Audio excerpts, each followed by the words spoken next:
Welcome back to the Professional Lovers Channel. The who? The Professional Lovers Channel. I'm Al. And I'm Patty, and we're glad to see you here for the next episode recap for Married at First Sight.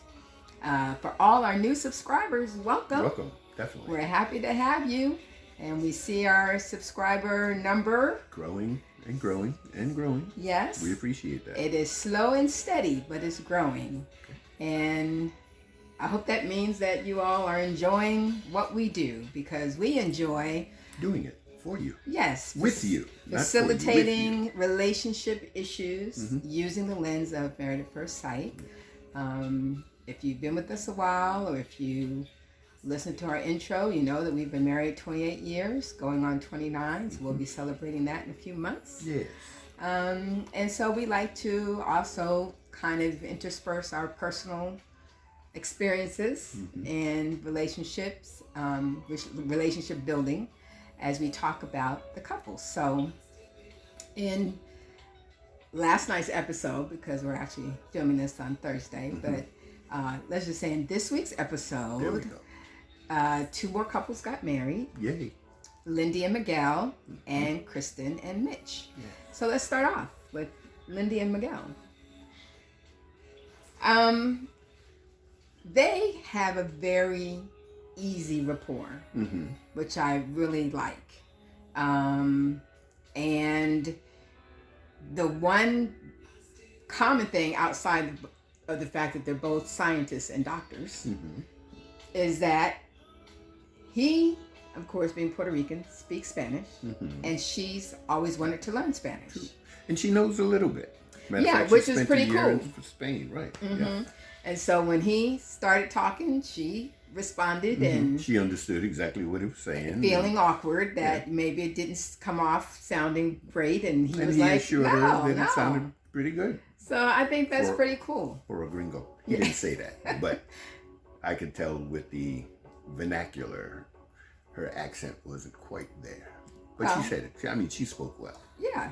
So I love the fact that they've got that commonality, and now she, as long as, as their relationship begins to blossom and grow, that's something else that connects them.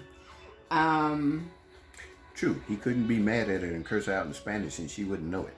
So exactly, that ain't gonna work. Exactly. Both very attracted to each other. She said she had a fan crush already. Yeah. And so, the chemistry seemed to really be there. I think Miguel's a little reserved. He was a little stiff. So yeah. But hopefully I believe that there's a playful side to him as well. I mean, they say that he's a thinker. I was going to say there has to be cerebral, though, since he, does costume things and character play and all of that. But throughout the whole episode, of course, they showed each individual of the couples talking to the others friends and family, right? And trying to connect with them and get to know them, and what I think I liked about all of them is that, unlike last season's friends, nobody got thrown under the bus. Nobody got thrown under the bus and tried to put all the flaws out there in this effort to... I think they tried to be honest about any thought of a concern. Right. But they did speak favorably of their friends, which is what you would think your friends would do for you. Right. So, and they gave some, I think balanced advice. So Lindy talked to Miguel's sister, who was his only family member who was there.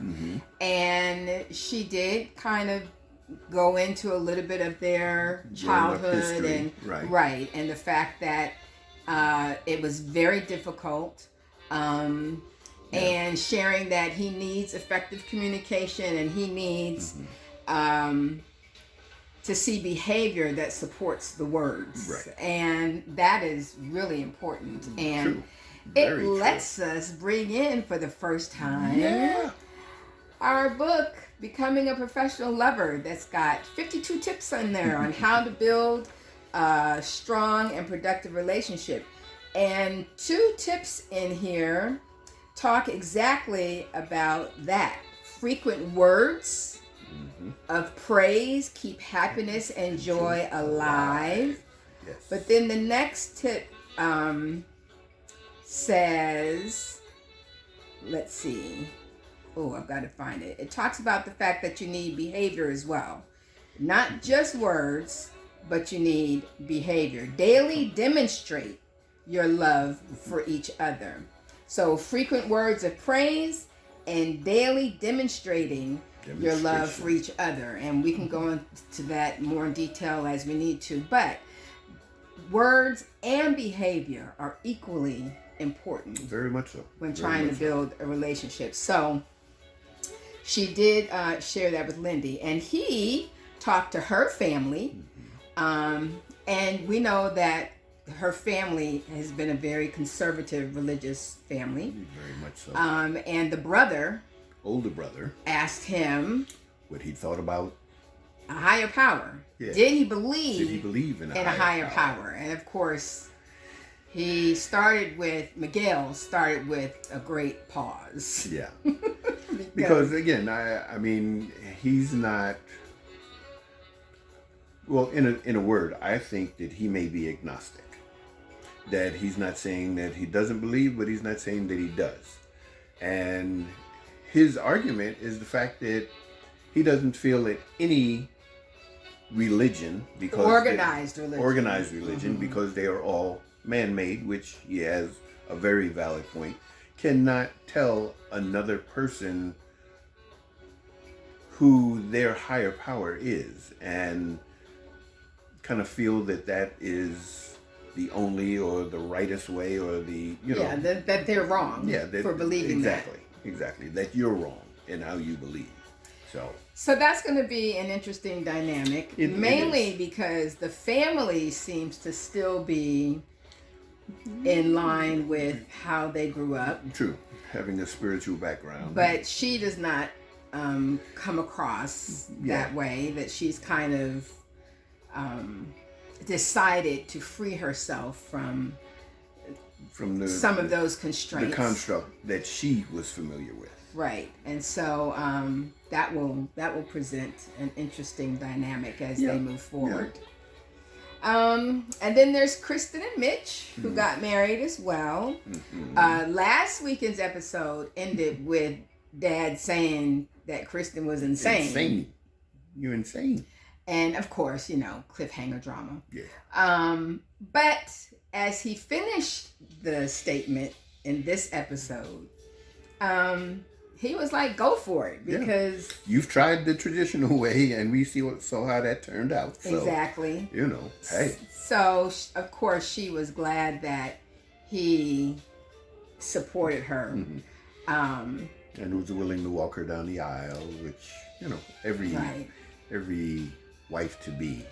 Meanwhile, Mitch was melting down over his beard being too low. Too short. Nobody could tie his bow tie. Nobody in his groom's party knew how to tie a bow tie. They had to get one of the producers to tie a bow tie.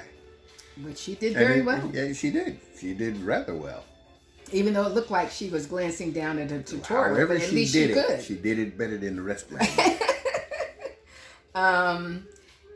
He said a few things tonight that I could appreciate. That loosened up your stronghold. That I could appreciate. Okay. And one was that he didn't want to project his own expectations onto her, because he had done that many times before, and then when the woman didn't live up to his expectation, then it disappointed him. But he acknowledged that was his fault for doing that in the first place. And that just reminds me of a statement that I often say, and I'm going to conditionalize it. Unrealistic expectations bring on disappointments. Yes, you do say that all the time. Yeah, I just added the unrealistic this time. Okay. Because at one point in time, I just used to say expectations bring on disappointments. But it's unrealistic to not have expectations at any time. Right. So unrealistic expectations bring on disappointments. Now, it's interesting that when, the couples kind of ask each other, well, what was your first impression? What did you think about me when I worked? And when he was talking to Kristen, it was all positive. When he was on camera by himself, it was kind of like, I wasn't 100% attractive because she's all dolled up, and I really like my girls in sweats and barefoot, and I'm being a little facetious. He likes his girls in natural states. That's how he wants to see them, is in their natural he's a state. surfer. He's, somebody that spends all their time at the beach. They don't go to this beach in a suit and tie. So, that's his natural habitat. They say that he says himself that you can find him surfing almost every day of the week. So that's just his natural habitat. And I think he's just more comfortable with a person being down to earth in their normal comfort zone, as opposed to being dolled up and for lack of a better term, pretentious, Well, I don't think that being dolled up is always pretentious. No, but this is a special occasion. Exactly. It's a wedding. Yeah. So unless he was wanting to be just in cash clothes, barefoot on the beach, he could have done this, which is what he probably would want to have done. Yeah, true. You're going to be dolled up. I understand. But but at least when he talked to her, he had enough sense to not go into all of that with her, because you don't want to feel like you're giving any kind of rejection. Although when her mom asked him, what did you think, he stumbled and fumbled and he couldn't. Well, because when he first saw Mom come down the aisle, he was like, "Is that my wife?" Yeah, that was pretty. And he told her that. Yeah, and it wasn't like one of them, I can't believe that would be my wife, but he was like, "Is that my wife?" Yeah, because Mom is sharp. Mom is sharp. She had Chris at a young age, or she's very well preserved for her to be 20 plus years older than her daughter. So. But he did say that, he didn't believe in love at first sight, and neither do we. Yeah. So that's the second thing that he said that I could agree with, So he, showed the other side of himself tonight, as far as, the things that he... And I stated when we were discussing before getting on camera that marriage often can change a man. And it's like when we decide to do something, we're just going to do it. We may not know what it is. We may not know how to go about it. But sometimes often in men, when we make a decision, we just move forward in that decision. And I'm feeling a certain way that Mitch is that type of person. That aside from his independence and not being concerned, and due to the fact that he decided to do this in particular, that now that it's done, I think he has a different mindset on what he thinks commitment should be, and that he's committed to the process. Well, I hope so. I hope so too. Yeah. Well, we saw Stasha and Nate and Alexis and Justin in their receptions. And when Stasha talked to Nate's friends, they actually asked her about some of her flaws, some of her issues. And she admitted that she was very emotional. Yeah, she was straightforward. She's independent. She has been that way for a while. And, she's used to having her way. And doing what she wants to do, when she wants to do it, however she wants to do it. But now, being considerate, now that she is in this situation with someone that she has to be considerate of, that she will have to reserve or at least be conscientious of someone else sharing the same space. She'll have to learn to consider him. Yeah. Yeah. In what she chooses to do. Which I think is a great attribute on her part, because again, especially if she can follow through. Yeah, as a perceived diva, that can easily go Miller way. For those who have been here know exactly what that means. Right. They also asked her, and this was the male friends, asked her how she would feel about his female friends, because apparently he has a lot of female friends, one of whom she met and chatted with in the episode. And she was like, I'm okay with female friends as long as they understand their boundaries. Right, that there are boundaries. Well, when Megan was talking and welcoming her to their extended family and how great of a person Nate is, and what they enjoy doing together, and how she's looking forward to Stasha being part of the gang. She was embracing Stasha into their family, and Stasha was not enthused. The vibe she was giving off was, okay, please, girl. Yeah. And I mean, I'm the wife. Exactly. And that's and something I'm not joining your group. That's something I don't think Megan totally understood at all. At all. But I do believe there's a major age gap between them. Even though Stasha's a little older than Nate. Mm-hmm. I think she's a few more years older than Megan. And Megan will eventually, I'm sure, understand that, the union or the bond of a husband and wife is something that isn't the same. Yeah, the same between a friendship circle of any kind. Right. And not that, of course, she's not going to accept his friends. Yeah, no. But we've talked about before how, life does change. True. After you get married. It will. And life will change with the friend group after marriage. Mm-hmm. Which is how it's supposed to be. It is. Yeah. And it will. Yeah. But the vibe was killing me. It was so palpable. With the vibe that Stasha was giving off. And then Nate talked with her friends. Mm-hmm. And of course, the other conversation topic for that evening was, what you doing tonight? You're going to consummate or not? And that's what they were kind of asking him. What are your intentions with our sister? And of course he said the proper thing, which was, we're going to talk. I want to get to know her. Yeah. I'll take. He definitely, just alleviated the physical attraction, because we know that it's there, but that's not what we're acting on. We'll put that on a side burner.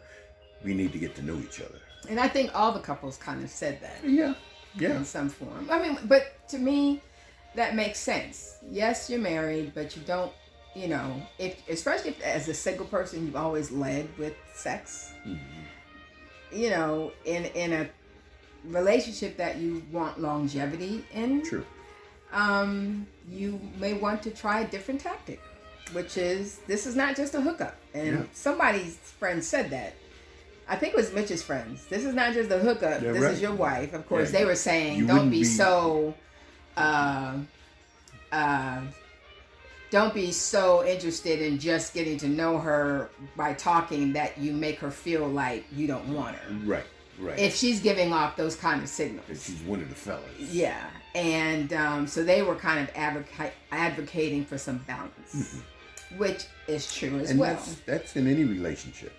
Balance is critical.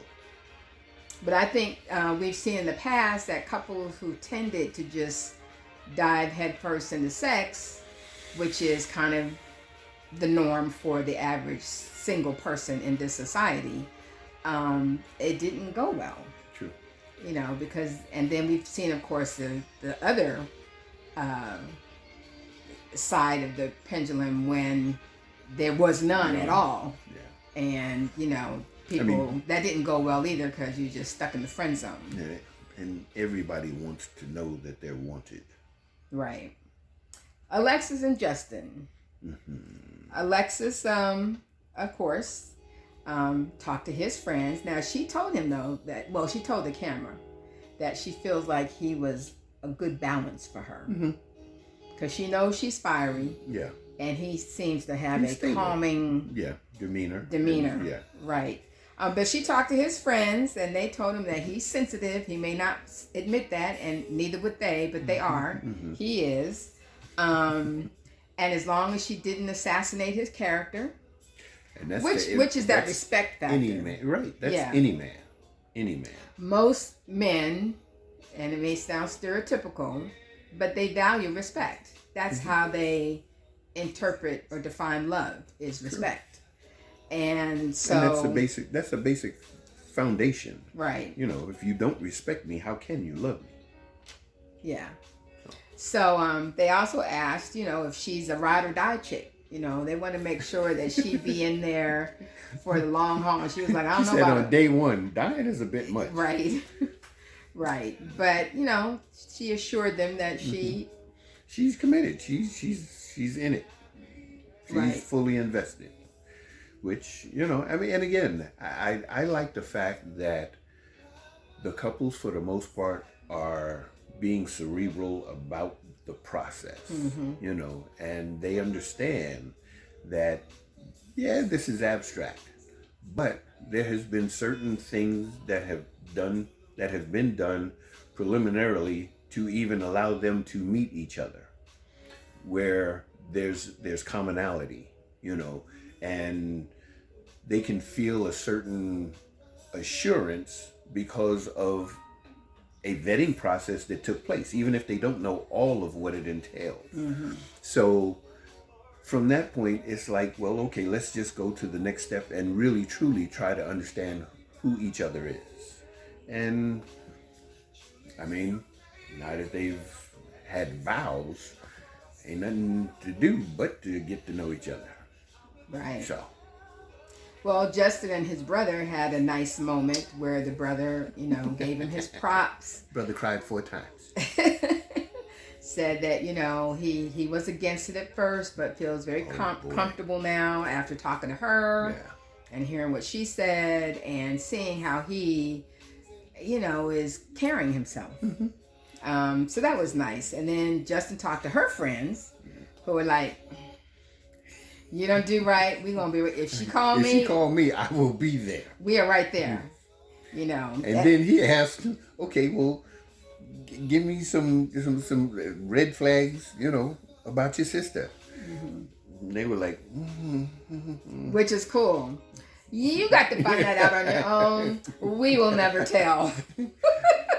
But again, you but know, one friend did say, love her, but be firm.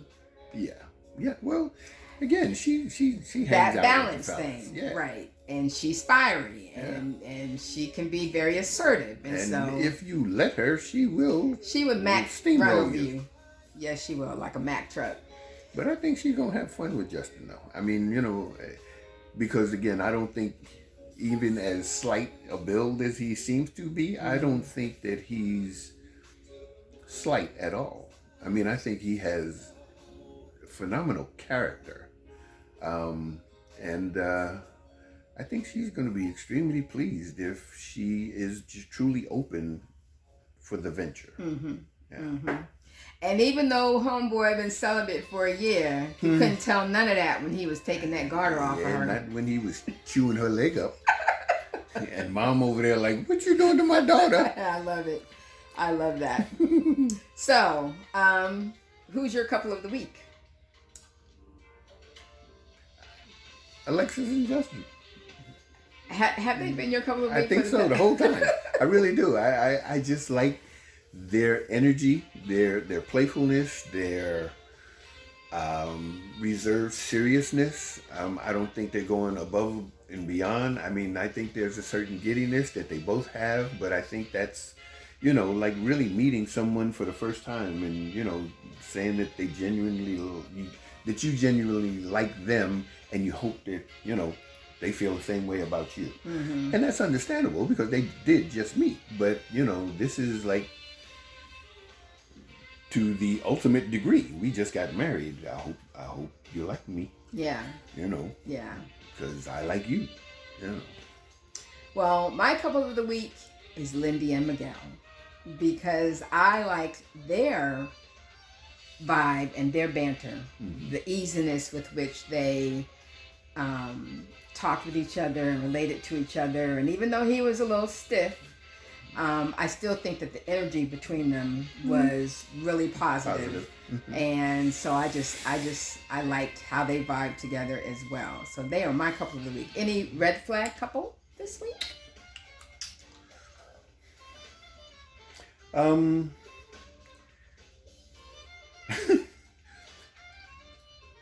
Possibly Nate and Stacia, but not necessarily the two of them. I think it's their surroundings, and I get the feeling because again, I think Nate's a nurturer to a certain degree. And, just as Megan indicated, it's a small group, but we're very close and so on and so forth. Is he the type of individual to understand what those boundaries are? What those boundaries are according to how his wife feels, and then him implementing them because now she is his priority as opposed to anybody else. So, and it's not to say that you can't have your friends or anything like that. But, game night, I'm sure, ain't going to be an every week thing with Stacia. Right. Stacia. Just because we have a friend named Stacia. Spells it the same way. Yeah. But,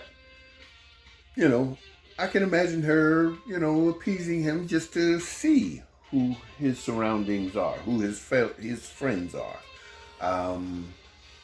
And for the most part, they were at the wedding, but I'm sure she's going to want to find out, in a more real setting, what they're about and who they are. And so that's a minor red flag. How about you? Actually, I don't have one this week. Really? Okay. Well. Not a true red flag couple. Yeah. Still reservations, but not a true red flag couple for me. And unfortunately, we don't have anything to say about Morgan and Ben because next week is when they will finally get married because he has COVID, and so that's kind of that kind of sucks there. But they will be getting married next week, so we'll see how that goes. Okay. Until then, we're glad that you joined us. We look forward to seeing your comments and your feedback about the episode. And we'll see you here hopefully next week, same time. Until then, love yourself. And each other. Ooh. She likes me.